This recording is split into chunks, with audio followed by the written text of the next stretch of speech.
ശിവോദയത്തിന് പിന്നിലെ മുറ്റം അവസാനിക്കുന്നിടത്തെ ചെറിയ ഗേറ്റ് തുറന്നിട്ട് തന്റെ പിന്നാലെ വന്ന ശിവയെ തിരിഞ്ഞു നോക്കിയപ്പോ, ഇത് എളുപ്പത്തിൽ ഇവിടുന്ന് അങ്ങോട്ടും അവിടെയുള്ളവർക്ക് ഇങ്ങോട്ടും വരാൻ വേണ്ടിയുള്ള ഗേറ്റാണ്.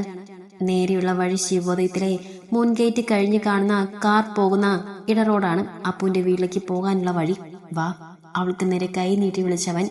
അവൾ മെല്ലെ അവൻ അരികിലേക്ക് എത്തിയതും കൈ നീട്ടി അവളുടെ കയ്യിൽ പിടിച്ച് തന്നിലേക്ക് ചേർത്ത് നിർത്തി. അപ്പു, എന്താ എന്താ പോട്ടാ? അവന്റെ ദേഹത്ത് വന്ന് ഇടിച്ചു നിന്നതും പെണ്ണൊരു പിടച്ചിലോടെ ചോദിച്ചുകൊണ്ട് തിരിഞ്ഞു നോക്കി. അവിടെ നിന്നും ആരുമില്ലെന്റെ ശിവ. പെണ്ണിന്റെ നോട്ടം കണ്ടൊരു ചിരിയോടെ പറഞ്ഞുകൊണ്ട് അപ്പു അവളുടെ കയ്യിലെ പിടിവിടാതെ തന്നെ മുന്നോട്ട് നടന്നു. എന്തിനാ എന്നെ കൂടെ വരാൻ വിളിച്ചേ? അവിടെ എല്ലാരും കൂടെ ഇരുന്ന് എന്നെ നോക്കി ചിരിക്കുക. അവളൊരു കെറുപോടെ ചോദിച്ചുകൊണ്ട് അവന്റെ മുഖത്തേക്ക് നോക്കി. എന്താന്ന്? അവൾ പറഞ്ഞത് കേൾക്കാത്ത പോലെ ചിരി അടക്കി അവൻ തിരക്കി. അത് ഞാനിങ്ങി വന്നപ്പോ എല്ലാരും ചിരിക്കുക. ചമ്മൽ നിറഞ്ഞവളുടെ സ്വരത്തിൽ. ഞാൻ എന്റെ ഭാര്യയല്ലേ കൂടെ വിളിച്ചേ, അല്ലാതെ അടുത്ത വീട്ടിലെ പെണ്ണിനൊന്നും അല്ലല്ലോ. അതിനെന്തിനാ എല്ലാരും ചിരിച്ചേ? പോയി ചോദിച്ചിടുന്ന കാര്യം. അപ്പു കുറുമ്പോടെ പറഞ്ഞു. അയ്യോ ചോദിക്കില്ല അപ്പുവേട്ടാ. പെണ്ണ് അവന്റെ മുന്നിലേക്ക് ഓടിക്കേറി എന്നിട്ട് പറഞ്ഞു. പിന്നെ ചോദിക്കാതെ എന്റെ പെണ്ണിനെ കളിയാക്കി ചിരിക്കാൻ പാടുണ്ടോ? അവളുടെ ചുമലയുടെ കൈ ചുറ്റി തന്നിലേക്ക് ചേർത്ത് പിടിച്ച് മുന്നോട്ട് നടക്കുമ്പോൾ അപ്പു പറഞ്ഞു. അതില്ലേ, എന്റെ മുഖത്ത് ചമ്മൽ കണ്ടിട്ടാണ് അവരൊക്കെ ചിരിച്ചത്. അതിനി അപ്പുവേട്ടൻ ചോദിക്കൊന്നും വേണ്ട പ്ലീസ്. കണ്ണൊക്കെ ചുരുക്കി പിടിച്ച് അവനെ നോക്കി കെഞ്ചി അവൾ. ഇല്ലില്ല, അവിടെ ഞാൻ ആരോടൊന്നും ചോദിക്കില്ല. പക്ഷേ ഞാനിപ്പോ എന്റെ ശിവയുടെ ഒരു കാര്യം ചോദിക്കും. ആ ചോദിക്കിന് എനിക്ക് മറുപടി വേണം. അതിനു വേണ്ടിയാണ് ശിവൻ ഞാനിങ്ങോട്ട് കൂട്ടിയത്. വീടിന്റെ മുന്നിലെ വലിയ ഗേറ്റ് തുറന്ന് സിറ്റൗട്ടിലേക്ക് കയറിയിട്ട് അല്പം ഗൗരവത്തിൽ അവൻ പറഞ്ഞവൻ. എന്താ പോയിട്ടാ? അപ്പൊ ചാരുപടിയിലേക്ക് ഇരുന്നതും അവൻ അഭിമുഖമായി ചുമരിൽ ചാരി നിന്ന് ശിവ ഒരു പിങ്ക് ടോപ്പും പലാസവും ഇട്ട് തന്റെ പേരുള്ള താലി സിന്ദൂരവും അണിഞ്ഞു നിൽക്കുന്നവളെ അപ്പു ഒന്ന് നോക്കി. അവളെ അങ്ങനെ നോക്കിയിരിക്കുന്ന ആ നിമിഷം ഉള്ളിൽ പ്രണയം നിറഞ്ഞു തുളുമ്പുന്നത് അറിയെ അത് അടക്കി പിടിച്ചുകൊണ്ട് അവനൊരു ചെറു ചീരിയോടെ അവളെ തലയാട്ടി അടുത്തേക്ക് വിളിച്ചു. ഇവിടെ ഇവിടെ ഇരിക്കും ശിവ. അവൻ ഇരുന്നിടത്ത് അടുത്തായി കണ്ണ് കാണിച്ചുകൊണ്ട് ഇരിക്കാൻ പറഞ്ഞു. അപ്പു ആദ്യമൊന്നും അടിച്ചു നിന്നെങ്കിലും പിന്നീട് മെല്ലെ വന്ന അവന്റെ അടുത്ത് നിന്ന് അല്പം നീങ്ങിയിരുന്നു ശിവ. അവൻ മുഖം ചിരിച്ചായിരിപ്പൊന്ന് നോക്കി. പിന്നെ വലം കൈ നീട്ടി അവളെ വലിച്ചടുത്തേക്ക് ചേർത്തിരുത്തി. എന്തിനിപ്പോ അങ്ങ് പോയിരിക്കുന്നേ? വലിച്ചെടുത്ത് അടുത്തേക്ക് ഇരുത്തുമ്പോൾ അമർത്തിയ ശബ്ദത്തിൽ തിരക്കി അവൻ. ഞാൻ വെറുതെ. അവൾക്ക് അവന്റെ മുഖത്തേക്ക് നോക്കാൻ ഒരു ചമ്മന തോന്നി. ശിവ. അവന്റെ ആ വിളിക്ക് മുഖം കുനിച്ചിരുന്നൊന്ന് മൂളി അവൾ. ഇന്ന് നമ്മൾ തിരികെ വരുമ്പോ നിന്റെ മുഖം ആകെ വാടിപ്പോയിരുന്നു. എന്തോ ഒരു വിഷമം നിന്റെ ഉള്ളിലുണ്ടെന്ന് എനിക്കറിയാം. എന്താണെങ്കിലും അപ്പുവേട്ടനോട് തുറന്ന് പറഞ്ഞുള്ള നിനക്ക്? അവളുടെ കൈ പിടിച്ച് നെഞ്ചോട് ചേർത്ത് വെച്ചുകൊണ്ട് അവൻ ചോദിച്ചു. എനിക്ക് വിഷമം അത് നമ്മുടെ കുഞ്ഞിനെ മാറ്റി നിർത്തി അമ്പലത്തിൽ തൊഴാൻ പോകാൻ വലിയ മുത്തശ്ശി പറഞ്ഞില്ലേ, അതെനിക്ക് സങ്കടായി.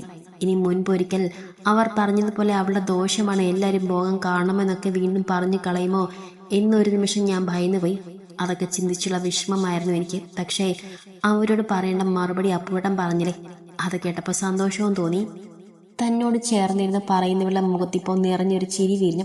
അതിലും ഭംഗിയിൽ അവരെ ചുണ്ടും വിടർന്നു. ശിവ, അവൾ എൻ്റെ പൊന്നൂട്ടി, നമ്മുടെ മകളാണ്. ജന്മം കൊണ്ട് അവളുടെ അച്ഛനും അമ്മയും എന്നും എപ്പോഴും ദേവനും മാമിയും തന്നെയായിരിക്കും. അവൾക്ക് ഓർമ്മയുറയ്ക്കുന്ന കാലം മുതൽ അത് പറഞ്ഞു കൊടുത്ത് വളർത്തും നമ്മൾ.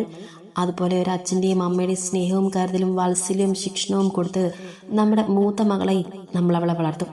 നമ്മളെ ആദ്യമായി അച്ഛനും അമ്മയും ആക്കിയത് അവളല്ലേ. മനസ്സുകൊണ്ടിപ്പം ഞാനൊരു അച്ഛനും നീ ഒരു അമ്മയുമല്ലേ ശിവ.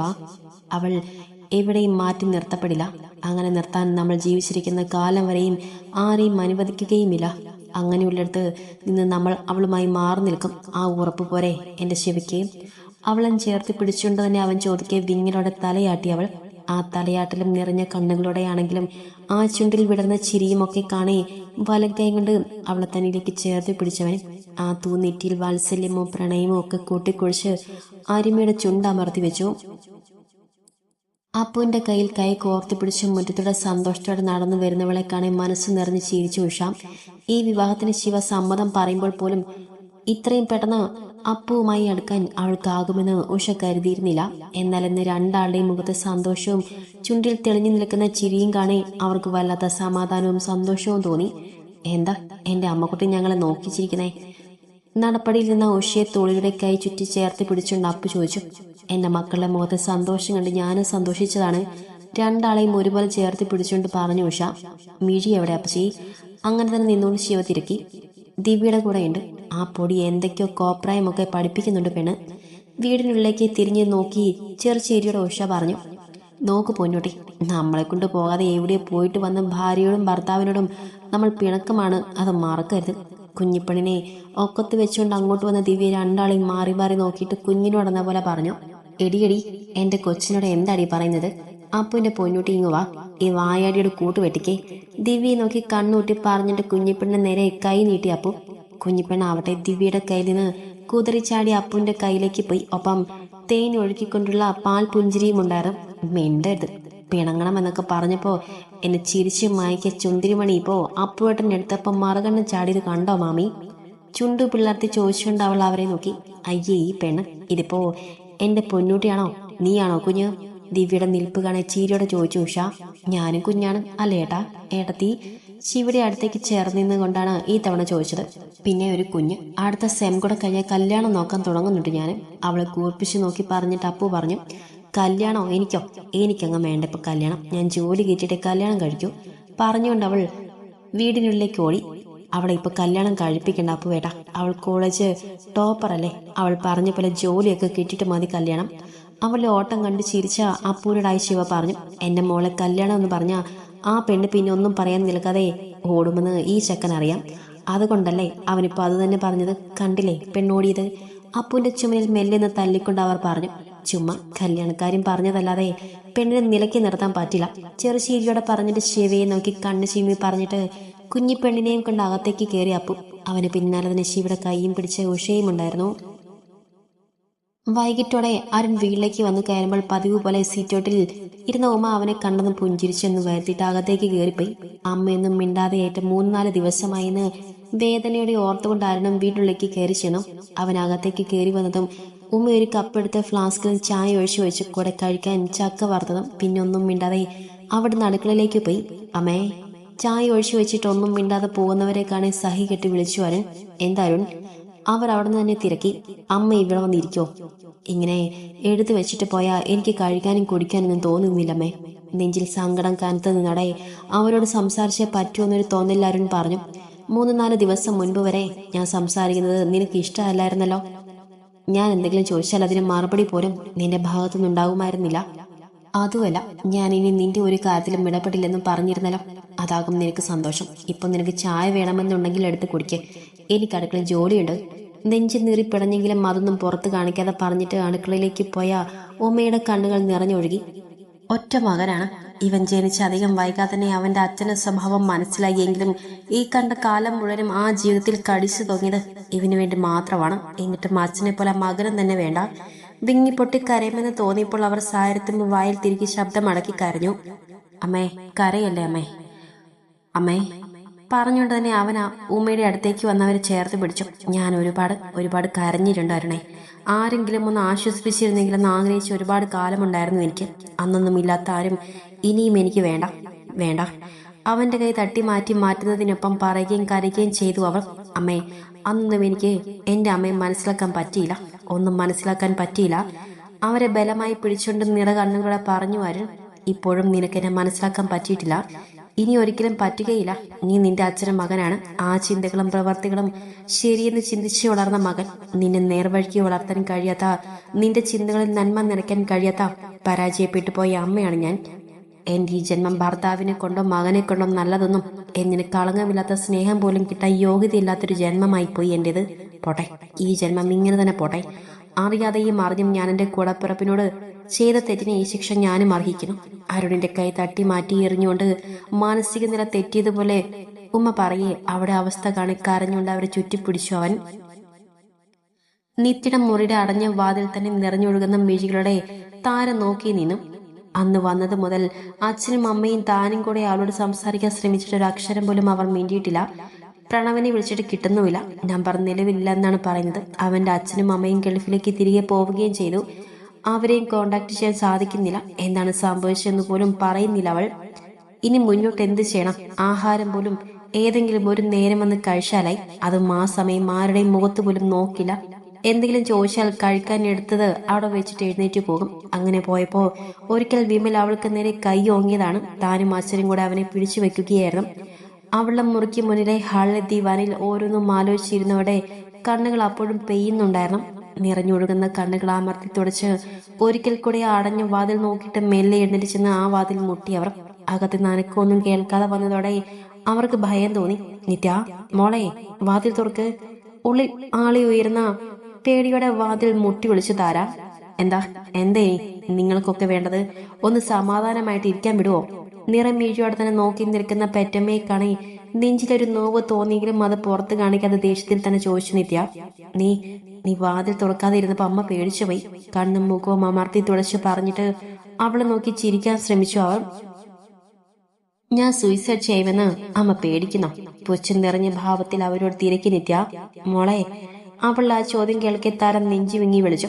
വിളിക്കണ്ട, എന്നെ ആരും ഒന്നും വിളിക്കണ്ട, എന്നെ സ്നേഹിക്കാൻ വേണ്ട പറഞ്ഞുകൊണ്ട് അവൾ വാതിലടയ്ക്കാൻ ശ്രമിച്ചു. വാതിലടയ്ക്കരുത് നിത്യ, എനിക്ക് നിന്നോട് സംസാരിക്കണം മോളെ. വാതിലടയ്ക്കാൻ സമ്മതിക്കാതെ കൈ വെച്ച് തടഞ്ഞുകൊണ്ട് താര ദയനീയമായി പറഞ്ഞു. അമ്മ മാറി നിൽക്ക്, എനിക്ക് ആരോടൊന്നും സംസാരിക്കാനില്ല. ഞാൻ പറയാൻ ശ്രമിച്ചപ്പോഴൊന്നും കേൾക്കാൻ ആരും ഉണ്ടായിരുന്നില്ല. ഇനി എനിക്കൊന്നും പറയാനോ ആരിൽ നിന്നും ഒന്നും കേൾക്കാനോ ഇല്ല. എന്നെ ആരും മനസ്സിലാക്കില്ല. കുറച്ചു ദിവസം കൂടെ എന്നെ സഹിച്ചാൽ മതി. അത് കഴിഞ്ഞ് ഞാൻ പൊയ്ക്കോളാം. ആരുടെയും മുന്നിൽ വരാതെ ദൂരെ പൊയ്ക്കോളാം. പറയുമ്പോൾ അവളുടെ തൊണ്ടിടറി കണ്ണുകൾ കലങ്ങി. മോളെ, നീ ഇത് എന്തൊക്കെയാണ് പറയുന്നത് നിത്യയെ?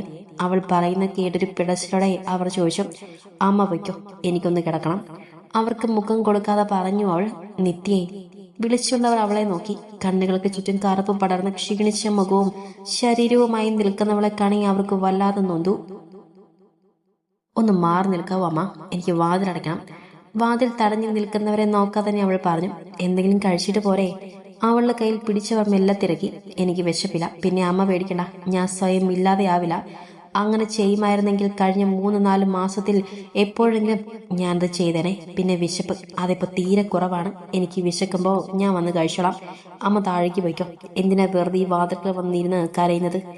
എങ്ങോട്ടും നോക്കിയെന്നാണ് അവൾ ഇതൊക്കെ പറഞ്ഞത്. അവൾ പറഞ്ഞതിൽ പകുതിയും മനസ്സിലായില്ലെങ്കിലും നേരത്തൊന്ന് മൂളിക്കൊണ്ട് ആ വാതിൽക്കൽ നിന്ന് അവർ മാറിയത് നിത്യ വാതിൽ അടച്ച് കുറ്റിയിട്ടു. അടഞ്ഞ വാതിൽ നോക്കി നിൽക്കുമ്പോൾ അവർ മനസ്സിൽ എന്തോ തീരുമാനിച്ചുറപ്പിച്ചിരുന്നു. രാത്രി ആഹാരമൊക്കെ കഴിഞ്ഞതോടെ അടുക്കള ഒതുക്കുന്ന ഭാമയും മുഷിക്കും അടുത്തുനിന്ന് തത്തി കളിക്കാൻ തുടങ്ങിയിരുന്നു ശിവ. ഇന്ന് തന്റെ വിവാഹം കഴിഞ്ഞു. ഇന്ന് മുതൽ താനൊരു ഭാര്യയാണ്. അപ്പുവേട്ടന്റെ മുറിയിൽ പോയി കിടക്കേണ്ടി വരും. അതൊക്കെ ഓർത്ത് ടെൻഷൻ അടിച്ചാണ് ഈ താളം ചവിട്ടിയുള്ള നിൽപ്പ്. അവൾ ആ നിൽപ്പ് കണ്ട് കാര്യമൊക്കെ മനസ്സിലായെങ്കിലും രണ്ടാളും അത് ഭാവിച്ചില്ല. ശിവ. പുറത്തുനിന്നും അപ്പുവിന്റെ വിളി ഉയർന്നതും അവൾ മുഖമുയർത്തി രണ്ടമ്മമാരെ നോക്കി. അവൻ വിളിക്കുന്ന കേട്ടില്ലേ ശിവ? അങ്ങോട്ട് ചെന്ന നീ. ഇതുവരെ ഇല്ലാത്ത വിധത്തിൽ അധികാരത്തിലുള്ള ചെക്കൻ്റെ ആ വിളി കേട്ട് പതറിപ്പോയി ശിവയുടെ നോട്ടം കണ്ട് ഉഷ ചിരിയോടെ പറഞ്ഞു. മൂളിക്കൊണ്ട് അവൾ വേഗം അടുക്കളയിൽ നിന്ന് പുറത്തേക്കിറങ്ങി. ഉമ്മറത്ത് കുഞ്ഞിപ്പെണ്ണികൾ നടക്കുന്ന അപ്പുവിന്റെ അടുത്തേക്ക് ചെന്നു. എന്തിനാ അപ്പുവേട്ടാ വിളിച്ചേ? അവന്റെ മുഖത്ത് നോക്കാതെ നേർത്തൊരു പിണക്കത്തോടെ അവൾ തിരക്കി. നീ ഇതെവിടെയായിരുന്നു ശിവ? കഴിച്ചു കഴിഞ്ഞ് ഇങ്ങ് വരുമെന്ന് നോക്കിയതിട്ട് കാണാഞ്ഞിട്ട് വിളിച്ചതാണ്. താൻ ഒച്ച ഉയർത്തിയതാണ്. ആ കുഞ്ഞിക്കെറിവിന് കാണുമെന്നറിയാമെന്ന് അപ്പു പറഞ്ഞു. ഞാനിപ്പോ വന്നല്ലോ, കാര്യം പറഞ്ഞു എന്ന പോലെ പെണ്ണ് പറഞ്ഞു. അപ്പോഴും ആ മുഖം തെളിഞ്ഞിരുന്നില്ല. എന്റെ ശിവയ്ക്ക് ടെൻഷനുണ്ടോ? ഉറങ്ങിത്തുടങ്ങിയ പൊടിയെ തോളിൽ കിടത്തിക്കൊണ്ട് അവൾക്ക് അടുത്തേക്ക് നീങ്ങി നിന്ന് അപ്പു ചോദിച്ചു. ശിവയൊന്നും മിണ്ടാതെ മെല്ലെ മുഖമുയർത്തി അവനെ നോക്കി തലയാട്ടിയിട്ട് പിന്നെ നൊടി നേരം കൊണ്ട് മുഖം താഴ്ത്തുകയും ചെയ്തു. എന്തിനാ ടെൻഷൻ? ഒട്ടും ടെൻഷൻ വേണ്ട കേട്ടോ. ഇന്നു മുതൽ നമ്മൾ 3 ആളും ഒരുമിച്ച് ഒരു മുറിയിൽ ഉറങ്ങുന്നു. അത്രയുള്ളൂ. അതിൽ കൂടുതലൊന്നും ആലോചിച്ച് എന്റെ ശിവ ടെൻഷൻ ആവണ്ട കേട്ടോ. ചെറുചീരിയോടെ അവളെ ചെവിയോരം ചുണ്ടു ചേർത്തവൻ പറയെ പെണ്ണ് കണ്ണുകൾ വിളർത്തി അവനെ ഒരു നോട്ടം നോക്കി. എന്താ ഒരു നോട്ടം ചോദിച്ചുകൊണ്ട് അവൻ അവളെ നോക്കി പുഞ്ചിരിച്ചു. ഒന്നുമില്ല, ചിരിയോടെ പറഞ്ഞുകൊണ്ട് അവൾ വീടിനുള്ളിലേക്ക് ഓടി. ആ ഓട്ടം കണ്ടവന്റെ ഉള്ളിൽ അവളോടുള്ള വാത്സല്യവും പ്രണയവും ഒരുപോലെ നിറഞ്ഞു വിങ്ങി. വീടിനുള്ളിലേക്ക് ഓടി വന്നവൾ ഹാൾ നിൽക്കുന്ന ഉഷയെ കാണേ പരിങ്ങിലൂടെ അവിടെ അങ്ങ് നിന്നു. പിന്നെ പല്ല് മുഴുവനും കാണിച്ചൊരു ചിരിയോടെ അവർക്ക് അടുത്തേക്ക് വന്നു. അതിയായ സ്നേഹത്തോടെ ആ കവിളൊന്ന് ഉമ്മ വെച്ചു. പേടിയും വെപ്രാളവും ഒക്കെ മാറി എന്റെ കുഞ്ഞിന്റെ. അവളെ കവിളിൽ തഴുകിക്കൊണ്ട് അവർ വാത്സല്യത്തോടെ ചോദിച്ചു. മൂളുമ്പോൾ അവളുടെ മുഖം ചിറങ്ങനെന്ന് ചുവന്നു.